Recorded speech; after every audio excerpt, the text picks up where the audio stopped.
welcome.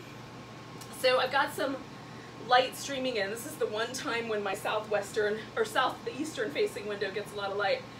But so I might be a little bit washed out, hopefully not too much. So welcome, this is Yin Yoga. You're gonna potentially, you can do Yin Yoga with no props at all, but if you have any parts of your body that are a little bit tight or that you think are resistant to movement, some props can be helpful. So what I have arrayed around me is I have some pillows. This is a yoga bolster, but you could just as easily have a couple of throw pillows, right, that you have on your couch. A couple of those would work. So I've got one yoga bolster that's a little bit smaller. I've got one that's a little bit bigger. So I have a couple of choices. If you don't have choices, you use what you've got. Couch cushions work great too, incidentally, if they come off your couch. I've got a couple of blankets. I think blankets make really excellent props, and almost everybody has them at home. So if you've got some blankets, grab one or two of them, have those nearby. And then I will very likely also use a yoga block. So yoga blocks are also helpful if you don't have a yoga block. For the purposes we're going to use it for today, you could use like a plastic container with a lid on it so that it has a little bit more structural integrity. Or you could use a sauce pot turned upside down. Or you could use, you know, a couple books stacked on top of each other. So those would work also. One consideration is yoga blocks are not as expensive a prop, and so it's a good one to invest in if you're going to buy a yoga prop besides your mat. Okay, now you can also use the yoga mat, or you can just be on your carpet. Wherever you've got room is fine. The yoga mat just provides kind of a little zone, a little sacred space for you to begin with. So we're going to start in a butterfly pose, and we're going to start with the butterfly lying down. So it's reclining butterfly or sleeping butterfly, if you want to get fancy. So the way that I'm going to orient this, I'm going to put my feet together with my knees open, and I'm going to lie back. Now, most Yin Yoga is really targeted at these deeper connective tissue areas in the hips, the glutes, the legs, and the low back. For that reason, you may want to add a little something for your shoulders here by creating a little bit of a lift so you can get a little bit of a release around your chest muscles. To do that, you'll either take your pillow or you'll take a blanket and roll it up. So if you roll the blanket up, you get something closer to the pillow. You can put this under your back in the same way that I'm going to put this pillow underneath mine. I'm going to use the blanket under my knees, so I have a little bit of support there. This is why you might want two blankets. So you got one for your legs and one for your back. Okay, so the way I'm going to use this pillow is I'm going to put it down lengthwise. So when I lie back over it, my shoulders and my head rest, or my back and my head rest on this, and my arms are allowed to kind of open up around the sides, and the same thing would happen if I used a blanket. Okay, so I'm going to lie down. I'm going to try to position this so my shoulder blades are above the top edge. The top edge of the bottom edge of this pillow can go pretty close to the bottom edge of my rib cage. I like to leave this lower part of my back free so that I'm not pushing around too much in my lumbar curve. Not all of us have the same lumbar curve as the pillow, so by having a little bit of freedom there, my back is allowed to curve however it wants to. You might feel better if it's lower. And then I pull the blanket up next to the thighs, and then I find the point where I feel something. Okay, so the main thing with yoga, Yin Yoga, is that we're trying to get just the barest sensation. So I want a little bit of sensation in my inner thighs, but I don't want a lot of sensation. I just want to feel it. And then as I stay here, it might get a little bit easier on me, and then I can start to push the blanket out of the way, get a little more sensation, that sort of thing, okay? So we're going to try to hold the poses for a while, and within that while, we're going to monitor the sensation, so it's just at the very edge that we feel something. Okay, So get comfy, take a deep breath, and then exhale, and let yourself relax into it.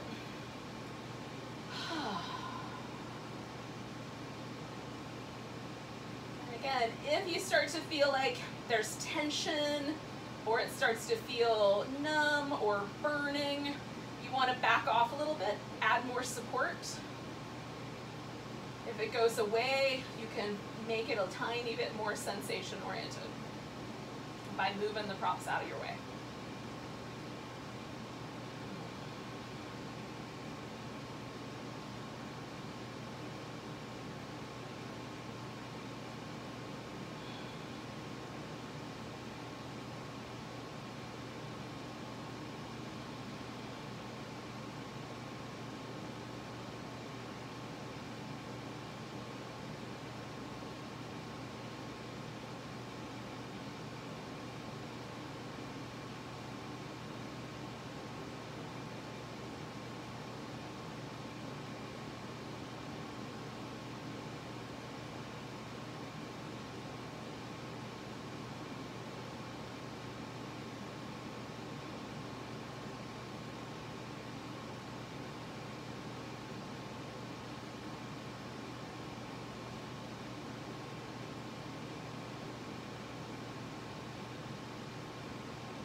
Sometimes the tricky part of yin is just staying put and breathing and allowing your body to relax. So we're about halfway through. So it's a good time to sort of check in, bring your mind back to your body, bring your mind back to just letting your body relax into the shape and seeing, like, is the sensation still there? Should I give myself more support because things got spicier? Should I take away some of the support because now I don't feel anything? You can kind of monitor where you are. And then if you found your mind kind of drifting off to stuff, just bring it back. Every time you catch your mind like doing a to-do list or things like that, just bring it back to the present moment and be in your body.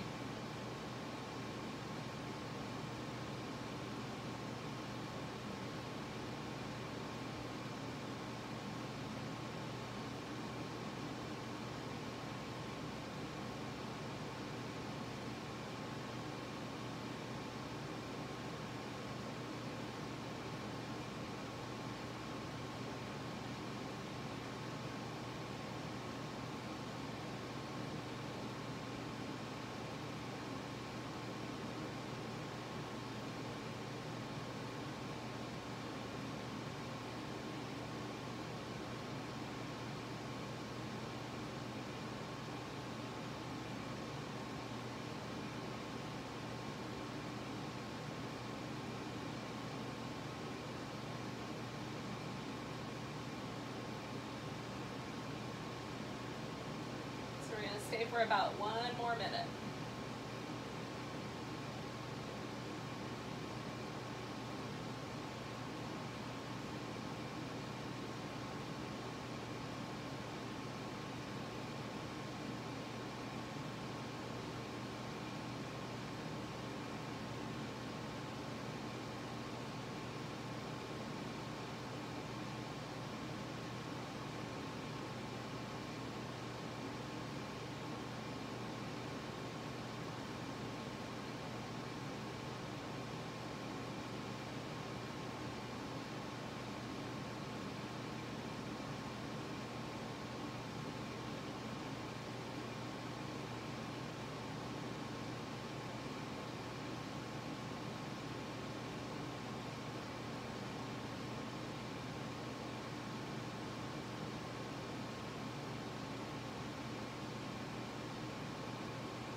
yogis, take a nice big breath.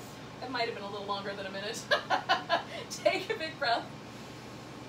Let go with a big sigh. And then we're going to start by bringing the legs together. And then you can remove that support and give yourself some really gentle movement to start with. I like to do little windshield wipers. And then we're going to take the support out from underneath the back, if there is any. And come back onto your back, and I need enough room to stretch my arms, okay? So we're going to create a little bit of space that way.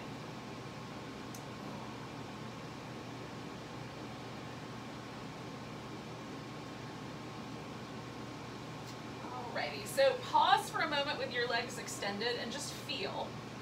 Do you feel sensations in your body? So notice the inner thigh, because that was one of the places that we were looking at. Notice your outer hip, the low back. Notice how the shoulders feel.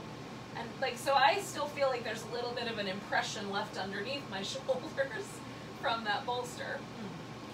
And I feel a kind of, I don't know how to describe this, except for to say that it's effervescent. There's a kind of light, almost bubbly sensation in the inner thigh. And then I can feel like the sort of impression left behind from having had my hips in that external rotation, abducted position. So there's like little sensation signatures left behind. And that's mostly faded now. So that for me lasts about a minute or so. You know, it's interesting. It might last longer for other people. So we're going to do banana pose. So you're going to stretch your arms and legs out, and then you're just going to bend yourself in a banana shape. Now, both my hips are still touching the floor. Both my shoulder blades are still touching the floor. But now on my right side, I have a longer side, and on my left side, it's curled in. And then you can do the arms overhead, more like a cactus, or even down lower. This outer leg can stay separate, or you can cross it over the ankle. And for me, that gives me a little bit more tug right here. So if you weren't feeling anything on your outer hip, and now you might, okay? So you can add that little extra nuance if you like. If the knees are tricky, put a blanket or a pillow under your knees, because mostly we're interested in the tissue that lives from the knee up to the armpit, and then maybe some other stuff as well through the neck. And then let yourself relax. Now we're not going to hold this one quite as long. And we'll stay for about 3 minutes.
So we're about halfway through, so again, good time to check in, make sure that you're breathing deep and smooth. Bring your awareness back to your body, just feel what's happening. It might not be a very spicy pose, that's okay.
right, yogis, we're going to take one more big breath. And then we're going to kind of meander back to the center. Once you're back in the center, just pause for a second and notice. And see, does the right side of your body feel the same as the left side? Now, I would swear to you, with my eyes closed, that my right leg is longer than my left leg by at least an inch or so, and that my right hip is closer to the ground than my left hip. I would swear to you that was true. If I put my fingers here, I can feel that, nope, my hips are exactly the same. There's been no structural change here. What has changed is the signal that this connective tissue is sending to my brain, and it's perceiving itself as having been released. So that might be a function of hydration, or it might be a function of just a sense of something happening, that now that tissue is sending signals back to my brain that tell it that there's been something yummy that has occurred right there. Now for you, that could be different. Maybe you don't feel so yummy. Make note of that. I'm gonna do this little rinse in between. I like to add movement in between each hold to kind of release the tissue, get some fluid moving, get the tissue moving. And it feels nice. And for people who are really movement oriented, it might help you stay with this practice a little longer. Okay, so we're gonna do the other side of our banana. So we're gonna stretch, curve ourselves the other direction. Again, you could cross at the ankle if you want to. You can change the arm position as you like. Just, again, both hips stay on the ground, both shoulder blades stay on the ground, so I'm not rolling on my side. I'm just curving like a little crescent roll or a banana. And for me, my head, what I do is I just let the neck follow the curve. I don't overdo it with the neck. I just try to feel like where's the curve of my spine sort of naturally drawing myself. And I let my nose stay mostly pointing up so that it's just a side bend in the neck of it. You can rotate the head if that's better. It's not, there's nothing wrong with that. Just feel it out for yourself. And then we'll pause here. Let the body get heavy like it's made out of wet sand.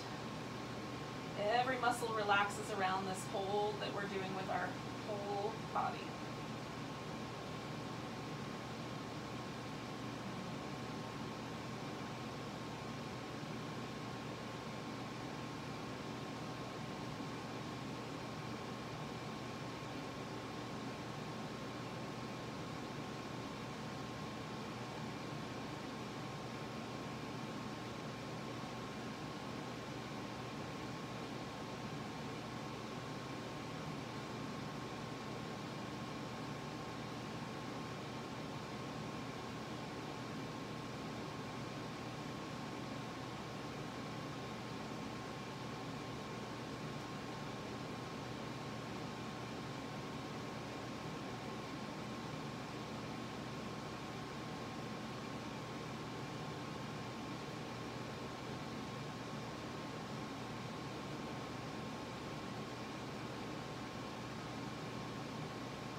Approaching that halfway point. So again, just coming back to your breath, noticing how things are going. I noticed that I was holding a little bit of tension around my mouth, so I'm letting that relax. Sometimes those tension patterns tell us that we're in too deep. So if you can't keep the mouth relaxed or you can't keep your forehead relaxed, that might be an indication that you're actually pushing too hard. Or it could be an indication that you habitually carry tension and it just brings your awareness to that habit. And so you'll find out in a moment if you check in again, is your mouth all relaxed? Or did it tighten itself back up? And then you can make some choices as to whether you should back off a little bit.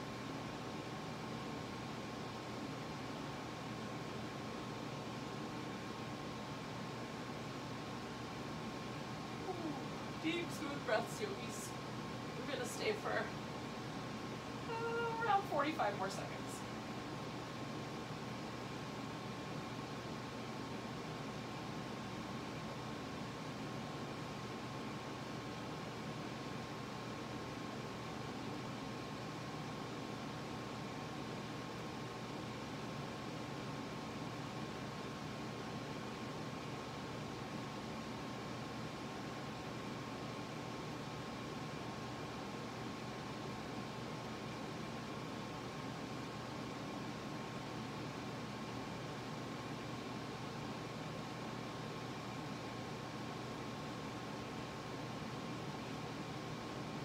All right, so we're gonna take a nice big breath.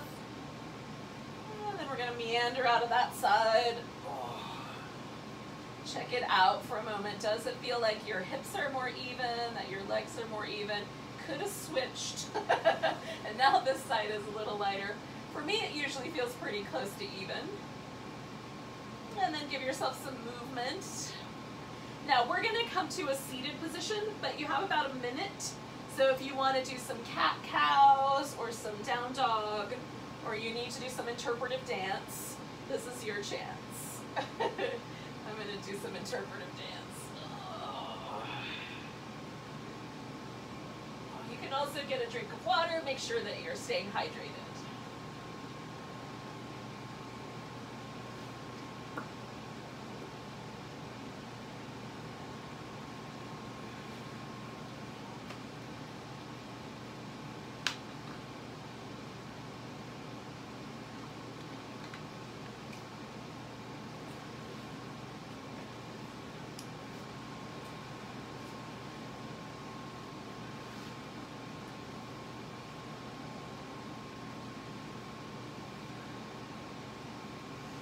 Alrighty, yogi. So once you're back in a seated position, we're going to do a sequence of poses that are aimed at mostly at the outer hip or the hip joint itself.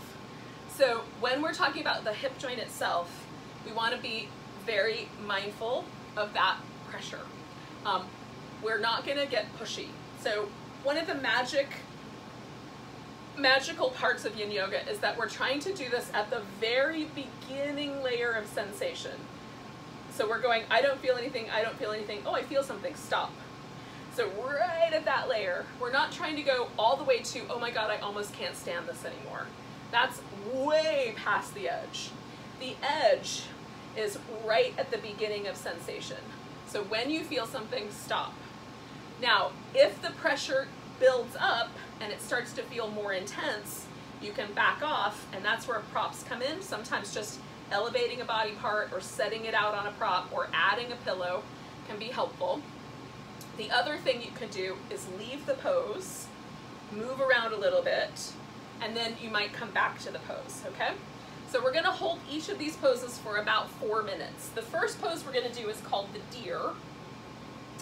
And so what I have done is I have taken my right leg and I've turned it so that the foot is now behind me and my right thigh is sticking straight out to the side, and at the knee I have a 90-degree angle. And then my front leg is sticking directly in front of me, and at the knee I have a 90-degree angle. These are approximately 90 degrees apart. No one is getting out a protractor. For some of us, the angle should be a little shorter. You might need to bring the right thigh in a little bit or bring the right thigh back a little bit. So you're gonna find the angle that doesn't cause trouble. Now, this is gonna land in the hip joint right here. There's not a lot of nerve endings there, so we're not expecting a big sensation here. We're expecting a mild sensation of pressure. What we are, again, trying to do, as you might recall from some discussions in the past, is we are trying to put just enough pressure on that joint to stimulate hydration. We're not trying to tear our hip joint apart, okay? So if this shape doesn't work this way, adjust the body and see if you can make it work. You can also lay forward if that's helpful, or lay to the side a little bit. Now what I'm gonna do is try to stay as upright as possible, again, within the parameters of making this an appropriate amount of pressure, okay? Now we've already been here for about a minute, so hopefully you're feeling yourself settle into it. If not, make some more adjustments spend the next 30 seconds trying to get it right. I build a little armrest on the side out of props because I like being able to kind of lean into that if I feel too much pressure, and lean back into the hip if I want to add on. We're just going to try to feel this sensation and breathe. It may not be particularly spicy, that's okay.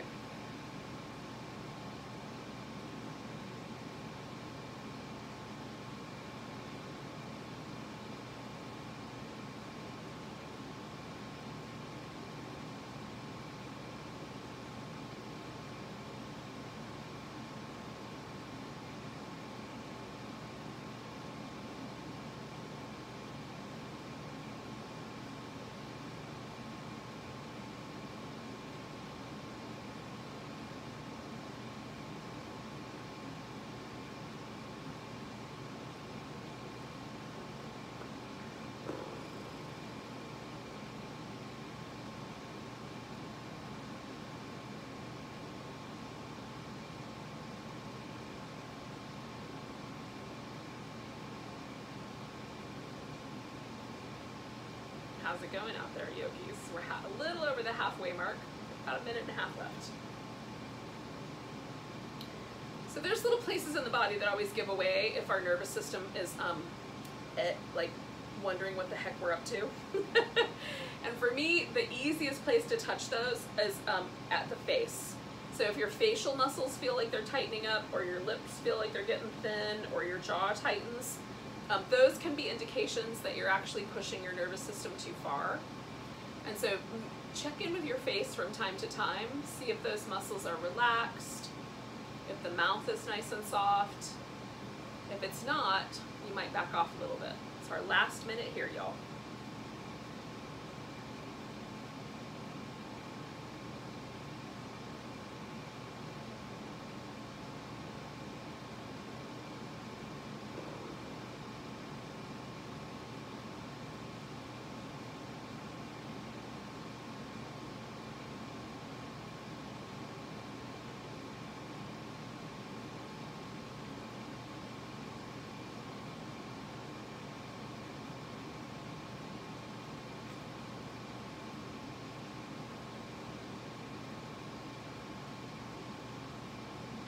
Take a really big breath.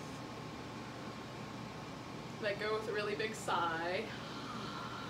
Now, to get out of here, we're gonna lean as far as we can to the leg that's in the front, and then we're gonna bring that leg around until it's kind of just out to the side. And then for a moment, you're gonna just jiggle it in the hip socket. So I'm just doing a little back and forth, back and forth. And then just pause and feel. So feel your two hip sockets in relationship to each other. Feel the relationship that the hip had to your back and to your shoulders. Do you feel any connection between the hip and the shoulder on the other side? So sometimes we work that spiral line in that pose, so just check. Like, I feel an interesting sensation right here on my shoulder, and an interesting sensation in that hip, which might mean there's a trigger point in there for me to go explore, but we'll get to that on another day. All right, so the next pose can be either a square or a shoelace. So in the Yin world, we have renamed all of the poses so that you don't get confused and bring alignment cues from other poses into this. I don't know that it has that impact, but that's the theory. So we're gonna take one leg and cross it on top of the other. The leg that was behind us is coming up on top. Some people will feel better if the knees are touching on top and there's a triangle when you look down. Some of us will be happier if the shins are crossed and there's a square when you look down, okay? Now, I can do this, but the bone of my ankle pushes uncomfortably into the tender flesh of my inner thigh. So my preference is to take a yoga block or a pillow about the same size, put it in front, and rest my ankle on that block. You can also take the block quite a bit out in front and angle that leg a little differently. Bringing the thighs to a square is still going to give us the pressure in the outer hip, and so you can play with the alignment. If none of this works, you can lay on your back, See about crossing one thigh over the other and holding onto the ankles, and that will give you an alternative position. If you don't, the seated position is just not going to work. You can also, for some folks, there's enough tightness in this area of your body, just sitting cross-legged on the floor is going to be all you need. Just put that left leg up in front, or right leg up in front, whatever one was the one that was behind you. Okay, now sitting straight up, do you feel anything in your outer hips? If the answer to that question is yes, you're there. That's the edge. Don't feel anything, lean forward into it. You can go all the way to the point where your elbows touch the ground or your chest touches your thighs. I don't recommend digging a hole through your leg and trying to go past that point though. So just to the point where you feel something. Again, we are not going for how far can I bend. We're going for where do I feel sensation. In Yin, because we're passive and we're holding these poses for a long period of time, if we go too far, we can injure our tissue. So we want to go just to the point of sensation and stop. And again, this may take some time to break you of a habit if you are always stretching all the way to your farthest extreme. Yin is the receptive quality, right? So Yin, it comes from Chinese medicine or Chinese Taoist philosophy. This idea that there are dual forces in the universe. Really, it's all one force. There's a recognition. There's the Wu Qi, the one. But in order to articulate or explain or describe or experience it, it breaks into two, Yin and Yang. The Yang principle is bright, active, energetic, masculine. The Yin principle is receptive, changeable, soft, receding, feminine. We're going for the Yin principle. We want to provide this kind of really mindful, watching the changing nature of the body quality to this practice. Not an aggressive, forward, pushy, okay? Very receptive.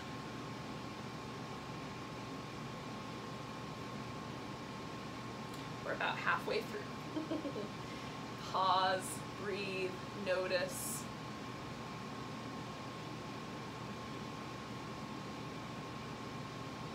I like to also release the tissue in my foot while I'm doing the second half, so I stick a finger in between each of the toes on the leg that's on top. If you're doing the shoelace, you might grab both sets of your toes and put your fingers in between if you want to include that in your pose.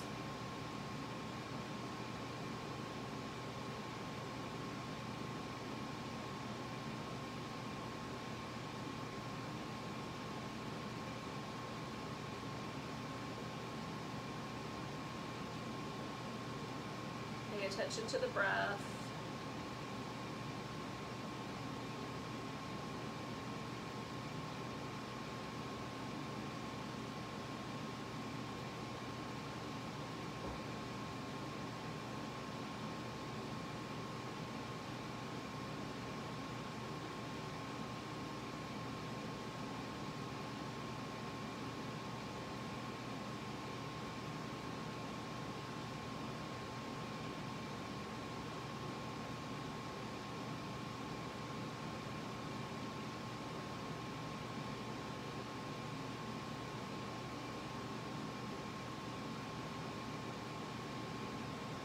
Our last 30 seconds.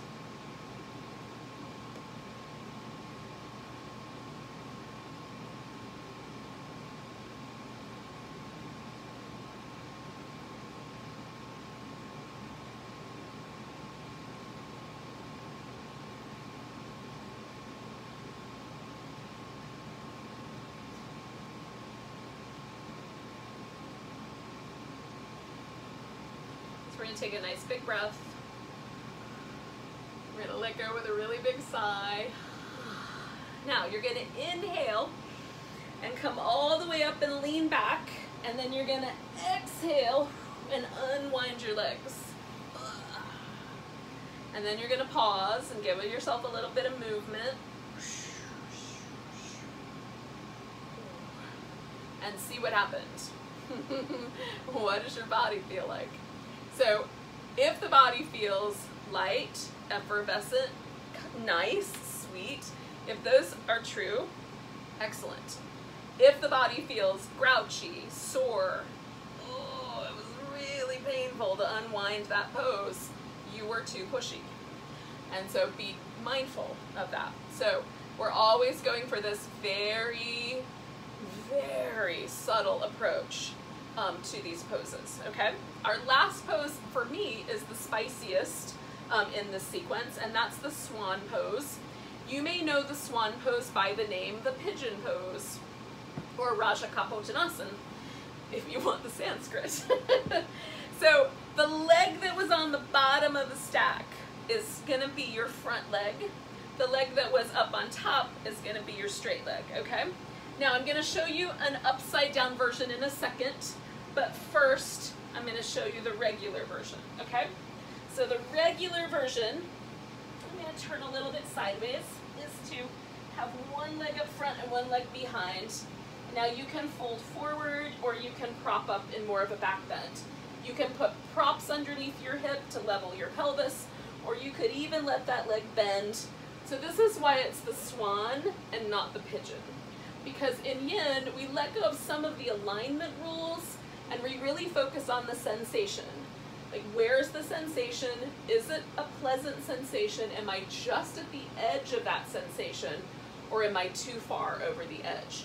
So if you get into this and you realize, whoo, it's spicy, it's really intense, you can back that pressure off by adding some changes, props and other things. I'm going to show you how to do this upside down so you still get this stretch and the hip. To do that, you'll need something to put your hips up on, like a pillow or a block. You're going to lie down. I'm going to turn sideways. Okay. You're going to lie down. You're going to lift your hips up on the pillow or the block. I like to use a pillow because it's a little bit kinder to my sacrum. Oh, I've got to try to untangle my clothes. Ugh. Okay, so I'm going to get my hips on this pillow. The leg that was going behind me becomes the stretched out leg, and then I bring this leg in toward me. Now you can just hold on to the leg, or you can hold on to the foot and the thigh. Be kind to your knee, and you can loop it with a strap. So now I'm in the swan pose. I'm just upside down. You can put that leg up and just rest. This is also a possibility. If you want a little bit more of the stretch on the top of that thigh for the hip flexor, then you can do it this way, okay? So since I'm here and it took me forever to get here, I'm gonna stay. I just have to reorient myself so I can see the clock, which could be an interesting proposition.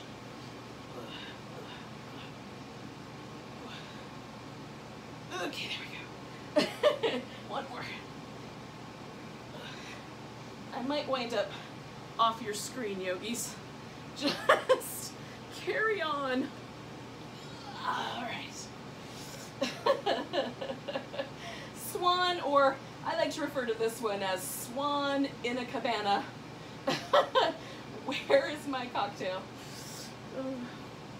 Darn cabana boy. It's never around when I need one.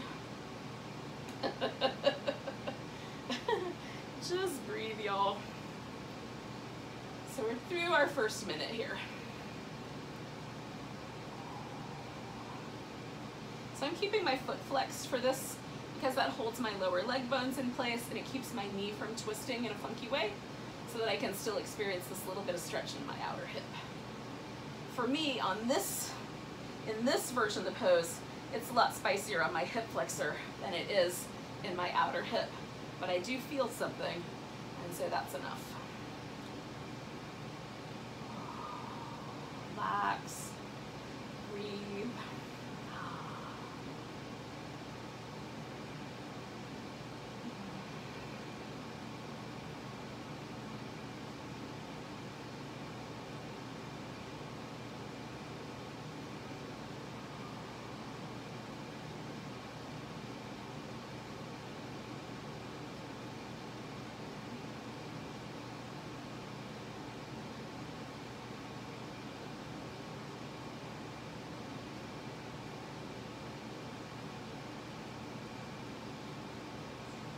halfway through, yogis.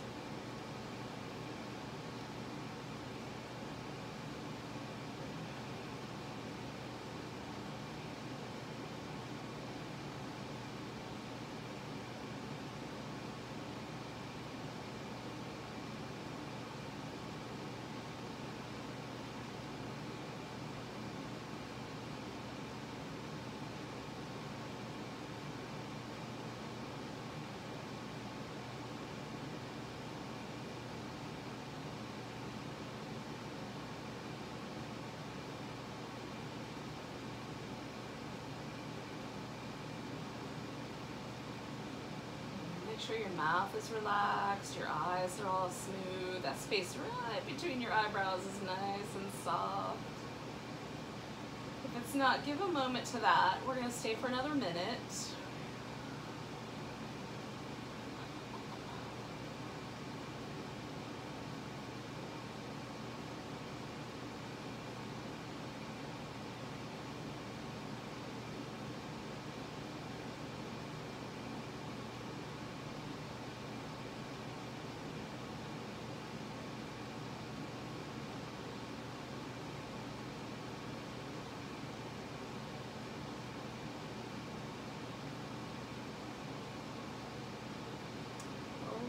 Yogis, we got about 30 seconds. Nice deep breaths.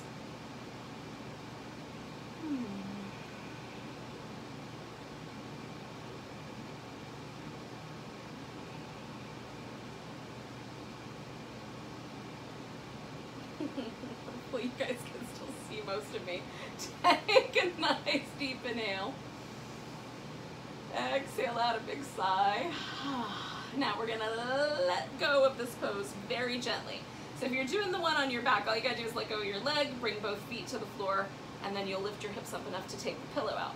If you're doing the regular swan, where you're face down, lean into the bent leg hip, unwind both legs, and then come onto your back, because that's where we're all gonna wind up.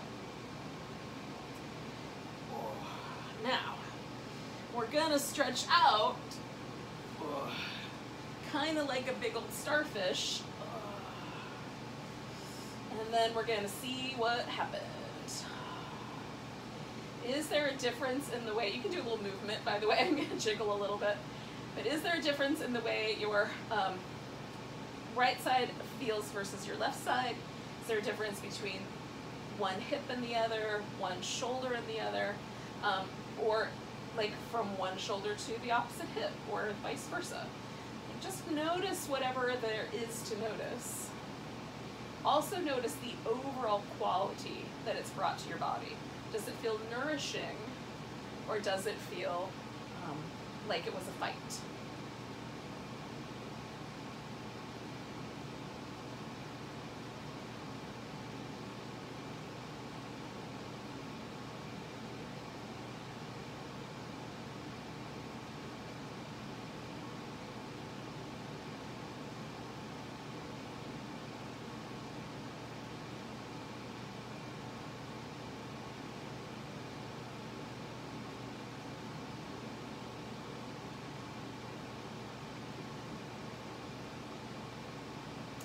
So I'm noticing an interesting tendency of my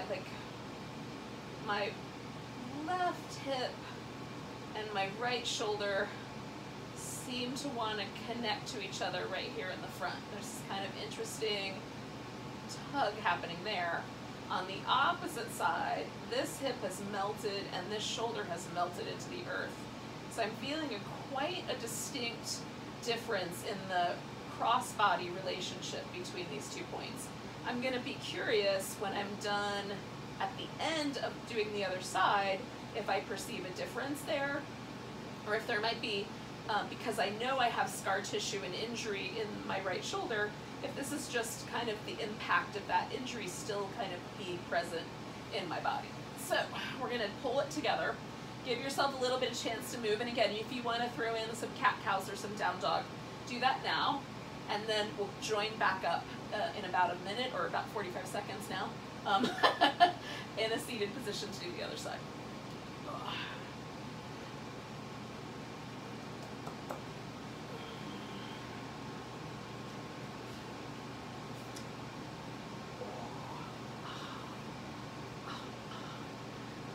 a drink of water or of coffee or whatever you got handy that might be hydrating.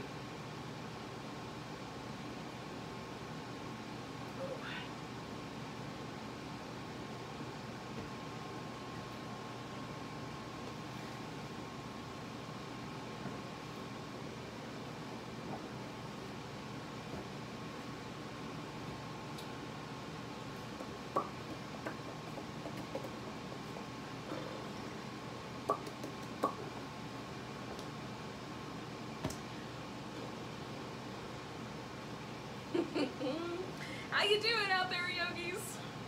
All right, so we got a deer pose we're gonna do on the other side. So I'm gonna swing my left leg around into the deer. And given the objects around me, I'm gonna orient myself so that I feel like I've got pretty good situation, about 90 degrees between these two thighs, about 90 degrees at each knee, give or take a few degrees. Take a big breath, let everything settle. And again, you might play with this. You might lean a little bit to the side or lean a little bit forward. That's fine. You can sit up tall. You can add a little bit of a twist to it. So you can make the pose your own. We're going to stay a while.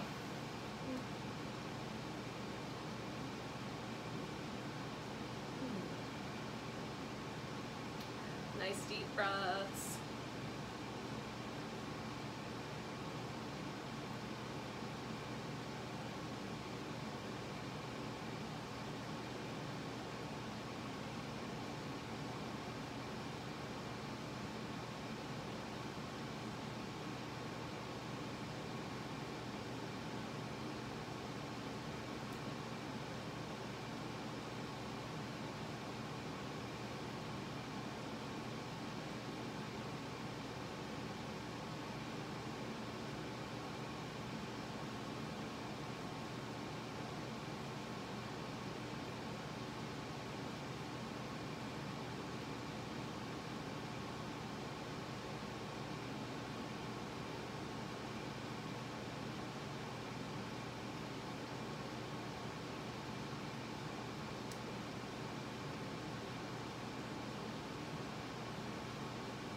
Attention. We're just about to the halfway mark.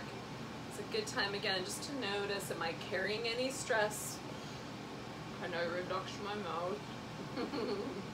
Can you relax your eyes a little bit more? For some of you, this might be a spicy pose. For some of us, this might not be that big a deal. It can be weird.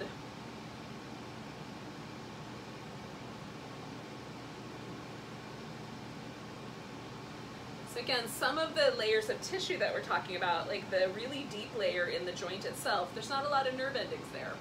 The nerve endings are primarily in the layer of fascia that lives right under the skin, and then the layer of fascia that lives right on top of the muscles. So those are the places where we find in that kind of sandwich most of the nerves that return information to the brain, so we perceive or feel. Those are located in that area. So our perceptions of some of these poses might be a little interesting. See if you can sort of sit with, as we hang out here for our last minute, can we kind of sit with and kind of get curious about some of these sensation layers or layers of places where the sensation exists and places where it might not.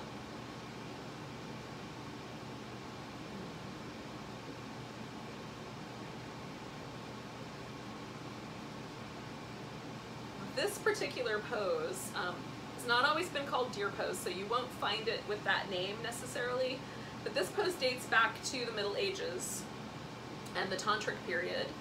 It's one of the poses that's written up in the Garanda Samhita, and so it's a really old yoga pose. And one of the things that's interesting to me is that this pose doesn't show up really in most modern day yoga practices. It's not in Ashtanga, it's not in the Iyengar system. It's pretty old. So it's interesting that it was kind of brought back for Yin. Take a big breath. Let go. We're gonna lean as far as we can over to that side and let that leg come around. Oh, we're gonna take just a moment. Give it a little movement. It feels weird to put it in this position again. Oh, I was in that other position for so long. And then notice again, like, how does it feel? We want to learn from our practice, and this is one of the ways we're going to do that. Okay, and then you're going to come to your version of the shoelace / square pose.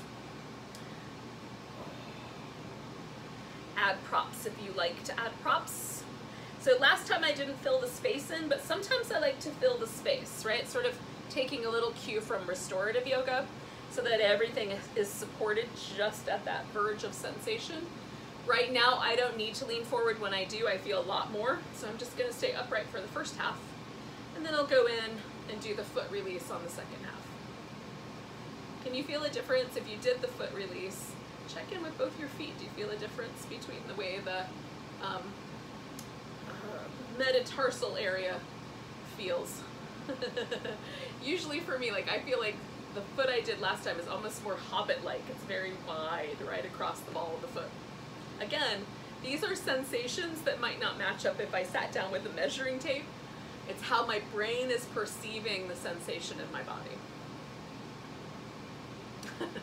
Which I find fascinating, endlessly fascinating. I sometimes like to pet myself. While I'm doing this, I'll give myself like a little bit of a massage, and that is just to encourage the superficial fascia to hydrate, and it feels really nice. So if I get that inclination, I just kind of go with it. There's Qigong practices where you very gently massage the areas where the acupuncture meridians live. We'll talk more about that another time, but the acupuncture meridians for the liver and the kidneys run up the inside of the leg right here. So you and your liver having some doubts about each other, you can give yourself a little massage. All right, we're a little past the halfway mark, so I'm gonna give and I'm finding myself a little more at ease. So I'm gonna give myself that slight lean forward and holding onto my toes. You may want to stay more upright or even lean back a little bit. That's fine too.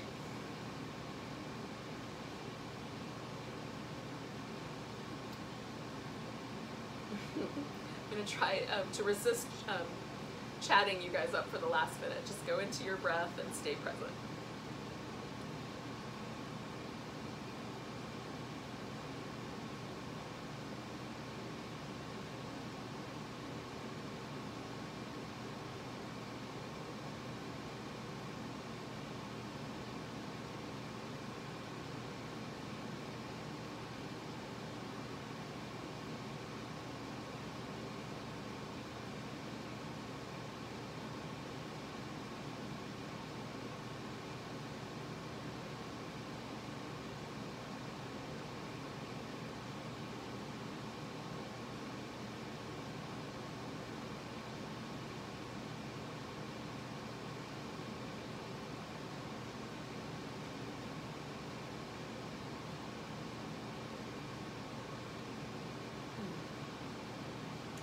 Take a really big breath, yogis. We're gonna let go with a really big sigh. With your inhale, you're gonna come all the way up. You're gonna lean back and you're gonna exhale and unpretzel your legs. And give yourself a moment to move. Leg that was on the bottom, that guy is gonna be our swan leg, so you can just kind of keep track of that fella.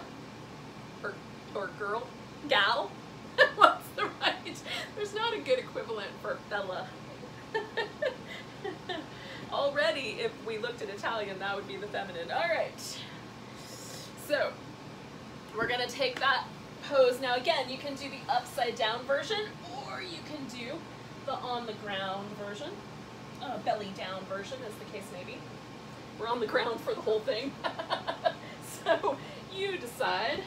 I want to do this side differently than I did the last side, just to see what happens. And then we'll pause here for a bit. We're going to stay for about 4 minutes.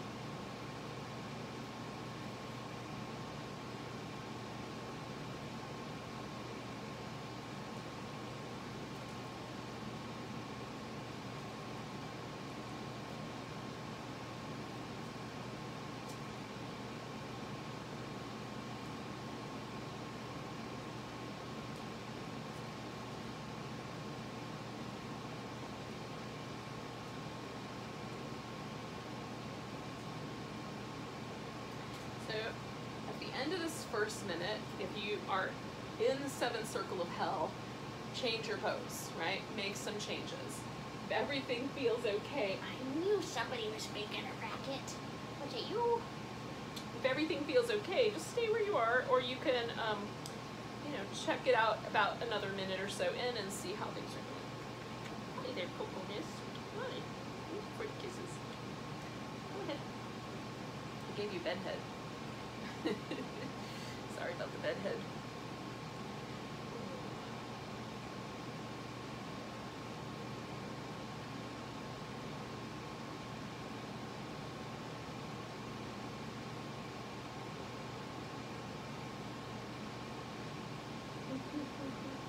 Don't bite my foot.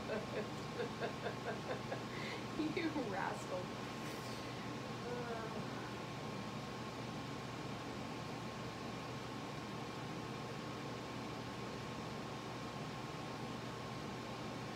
So that's our halfway mark, so it's a good time again. Just check in, make sure that you're breathing.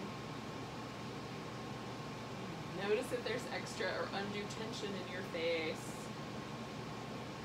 Try to get really intimate with how your nervous system signals to you that it wants you to be careful. It wants you to pay attention. This will come in handy later.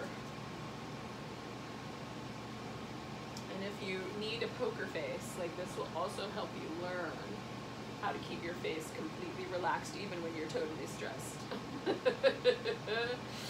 It might come in handy for Thanksgiving with in-laws.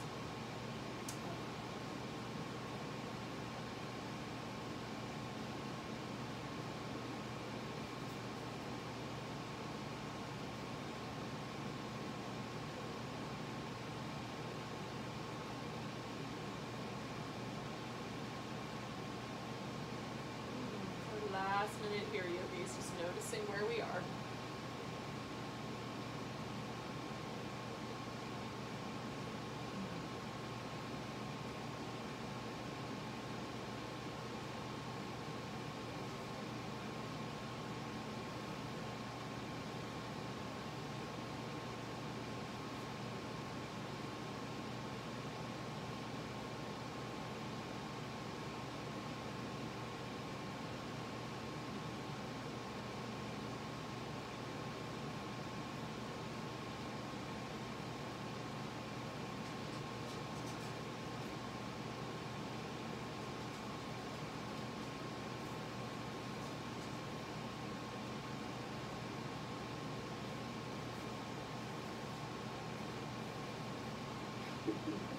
Take a big breath.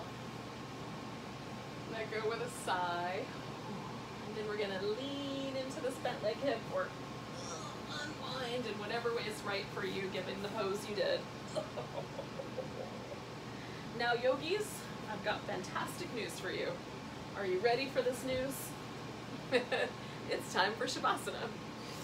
So we're going to get ourselves kind of aligned and stretched out.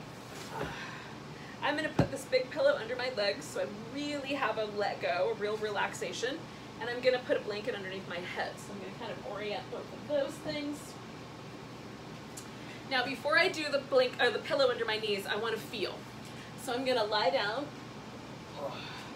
give myself a little rinse like I did last time, and then I'm going to see if there is a difference. Like I noticed that difference between the shoulders. And I just want to see if there, oh, yeah. So this shoulder was feeling like it was being peeled up off the floor. It's now completely dropped back. And same thing, this hip felt like it was being pulled up. It's completely dropped back. So there's just a little interesting change that I'm noticing from my practice. Okay, so now we can do Shavasana. If you don't have any pillows, don't worry about it. Just put yourself in whatever position feels good to you. And some people say you don't have to do Shavasana after Yin, but I always like to do it. I think it sort of pushes the reset button in the nervous system, if you will, as a metaphor. Just gives the nervous system a little break. One more time we get to just surrender into the floor.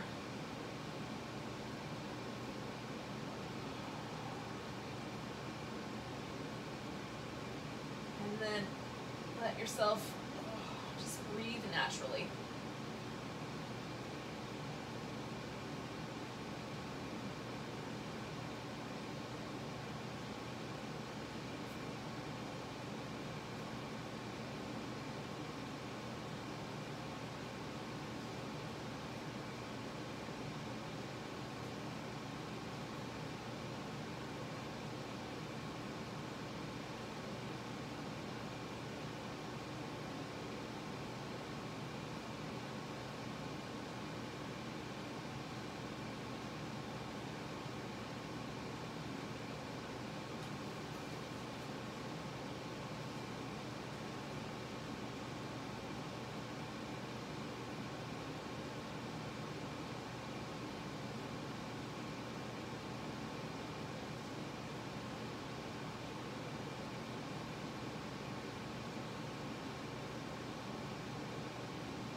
Not going to move, but do bring your awareness back to your breath for a moment.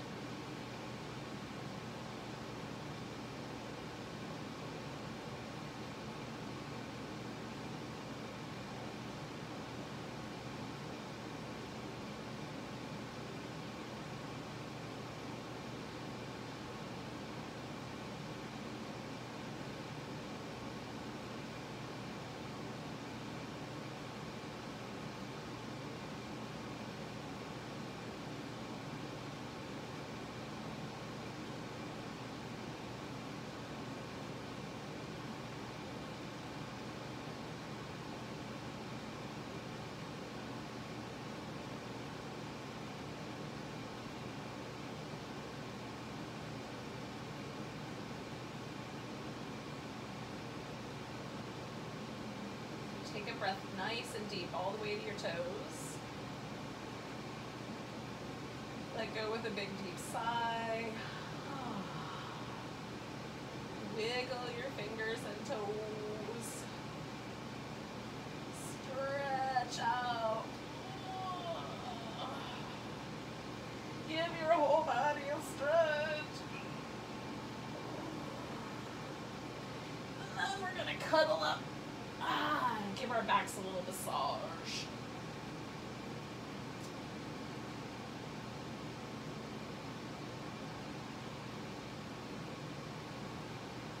Okay, so we're going to come to a seated position.